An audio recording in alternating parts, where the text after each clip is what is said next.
Hello everyone, this is Link, coming at you with a day 4/day 5 build update. I think my last character, or my last video, my character was level 93. I'm currently level 95. So you can see I haven't made too much progress. I've been kind of taking it slow and just, casually playing for the most part. Um, so what have I been up to? I've just been trying to farm gear, some currency, a lot of various things. I completed my atlas for the most part. I only have like some unique uh, maps left to do, which I'll finish eventually because I don't like buying maps. I like solo self-founding, almost basically finding them. Um, so what have I done? Okay, so for my gloves, I upgraded them from my previous gloves. Kind of a very small change. It went from 76 fractured life to 88. And then I also spammed a bunch of essence of delirium, um, essence of deliriums, until I got a better suffix. So this one had a dead suffix, which was intelligence. This one rolled 38% lightning res, which is pretty helpful. And then I still need to finish my prefixes, which I'll do at some other point. But I think the goal is to just basically either Eldritch Chaos Orb until I hit the hybrid life, um, or I'm just gonna Exalt Slam it. Another option I was thinking about was doing Ashling, but I don't think I can fit in anything useful for Ashling on the prefix, but I have to double check on that. One thing I also did was I got the Eater Eldritch currency implicit for the Eater of Worlds, so I got the Fizz damage Leech as life, which is pretty nice. Gives me some extra sustain while I'm mapping, even though my life on kill is like pretty insane with Trickster. Still no luck on the Fizz multi for the Searing Exarch, but I'll get that eventually. Copium. Besides that, the only other gear change I got was I changed this from a cold iron point to this dagger, and I found this in Heist. I think I showed this off last video. Um, I mainly switched to this because this is slightly more damage, and I also get cast speed, which is a huge and bigger quality of life. Um, the other change that I got was the other major change that I did was on my passive tree. I think I removed a bunch of travel nodes and I took off some life nodes because I wanted some more damage. Because I think my movement speed was pretty good, but my damage when it came to like single target was slightly worse. So I took off like life nodes here and life nodes here, and then I got like a damage node here. I also fit in another aura, so now I'm at what, like 4 auras now, right? So I'm at 32%. And then I also got this Watcher's Eye. Got this for 2 divines, and I basically wanted more movement speed so I can clear maps quicker. And I was also running a heist, and I was farming blueprints. And basically, I usually get gear, and I like adjust my tree depending on what content I'm doing. And in this case, I valued movement speed more, so I got Harrier, and this I have another 18% movement speed, and that kind of speeds up the process of like farming things. Besides that, no other really big changes on the tree. I also got an Enlightened 3 from the Enlightened div card set, but that's kind of where most of my money went. And then I think I have some money saved up here. And also, I've been trying to 6-link this chest, but no luck so far. I'm going to do an Ashling on this, and I'm kind of pray that I remove one of the prefixes, especially that really crappy hybrid. But if I don't hit it, I'm not really sure what I'm going to do. I'm probably going to split this chest if I miss, and then I'll probably recraft and go from there. Because I think I have quite a bit of essences. Yeah, I do. I have like 15 greeds. Um, what else have I done? So I'm currently setting up to add in another aura, so I can kind of show you what I'm working towards. I need to empower. I need an unnatural instinct, which are these are just basically gated by like raw currency. I'm still working on a glorious vanity, and most of my atlas tree is kind of configured for that.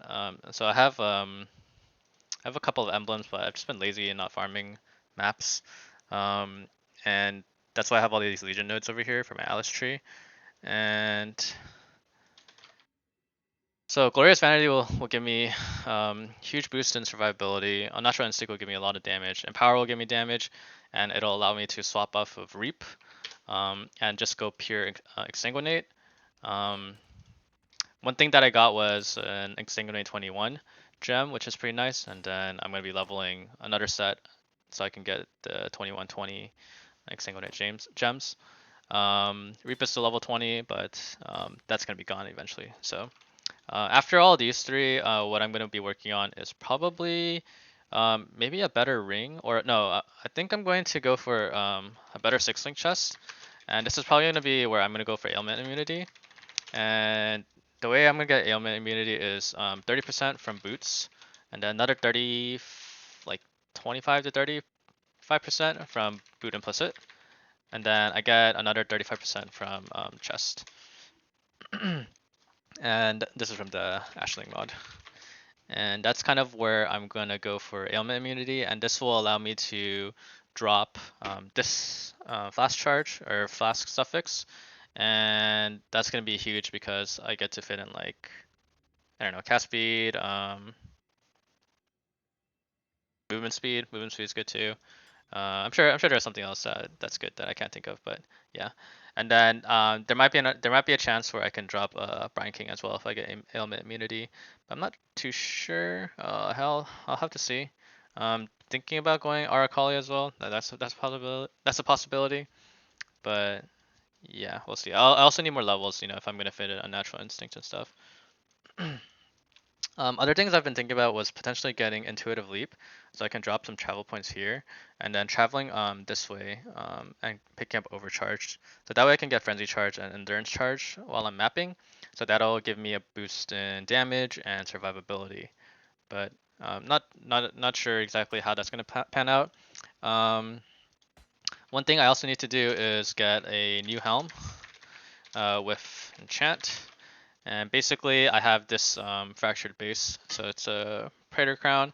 It's not the best base. I think I probably want a Hubris Circlet, so I can make use of this Ascendancy node, which gives +5 to evasion rating per one maximum energy shield on helmet.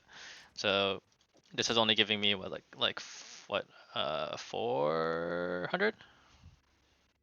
Yeah, 400 ES. So I can get a lot more evasion. Um, But yeah, sorry, I lost my train of thought. What I'm going to be doing next is spamming essences of loathing on this so that I can get 10% increased mana reservation, and then using the Eldritch currency, I want to get another 7 to 10%. So I'll have like 17 to like 20%. So 17, 20% increased mana reservation, and then couple that with this passive or this cluster node. Um, Cluster Jewel. I'll fit that over here, and this will give me another 14%, I think, and some life and res, so that's pretty nice. So I'll have another 14% increased mana reservation, which means that I'll be able to fit in Skitterbots or Flesh and Stone or Herald of Purity. And this will basically mean that I get like roughly like 18 to 20% more damage. So that's gonna be huge. I guess to give you insight, this is like another like 18% more damage. It's not like 18%, it's like 15% more damage, I think. And then plus some other good stuff. And power is gonna be huge. Yeah, I think these are my main goals that I'm working towards. All of these are kind of like, um, they're kind of like far off. It depends on like how my drops are and how it's gonna go. But for the most part, when it comes to like being able to farm bosses, um, I think I'm like able to do all the base content. Like I'm able to farm Eater of Worlds, and I've been doing that.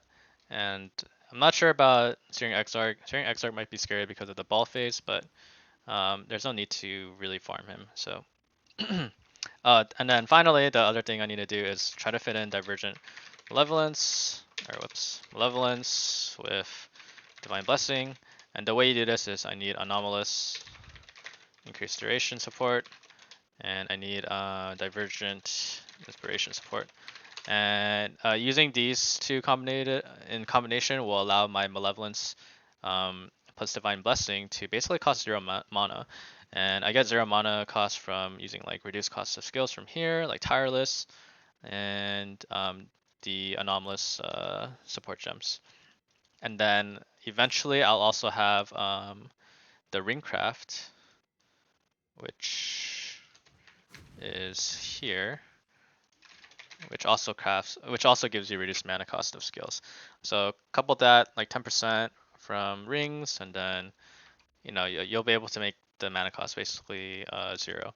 So this is going to give me like I want to say like 30% more damage, I think. So this is a huge buff, and plus Watcher's Eye. Eventually, it's gonna be like another like 15% more damage.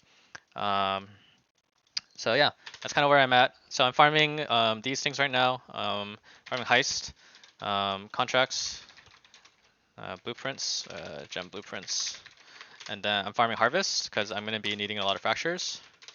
For fractures and Octopus, I'm farming ashlings, so Junes for uh, ashlings, Richie, um, and I guess just like normal 216 farming for Legion. I guess I can just try Legion for Glorious Vanity. Yeah, so that's kind of where I'm at. I'm not really sure like when I'm gonna be able to farm all these. Like these are all like happening very slowly, and I think over like probably the next like 2 or 3 days, I'll probably just be focusing on this. Um, I could be making money like a lot faster and a lot more efficiently, but I'm just kind of playing at my own pace. I basically play as if it's like solo self-found. Um, but yeah, hopefully in the next 2 or 3 days, I have a better update that I can give you, but we'll see. Might just be kind of a slower paced next few days though, because all these upgrades are pretty expensive and a little bit more time consuming. But overall, the build is feeling good. It's feeling very safe. I feel very confident with my setup right now. I do feel, I don't want to say unkillable, but I feel pretty good now. My evasion and armor are pretty high, especially when it comes to mapping, and my sustain is high, and I also have a pretty high spell suppression chance too. So that's pretty much it for me. I know this was kind of a longer one, but I just wanted to kind of explain my train of thought and my thought process. And hope you guys enjoyed, and thanks for watching. If you liked the video, please subscribe and stay tuned for the next one.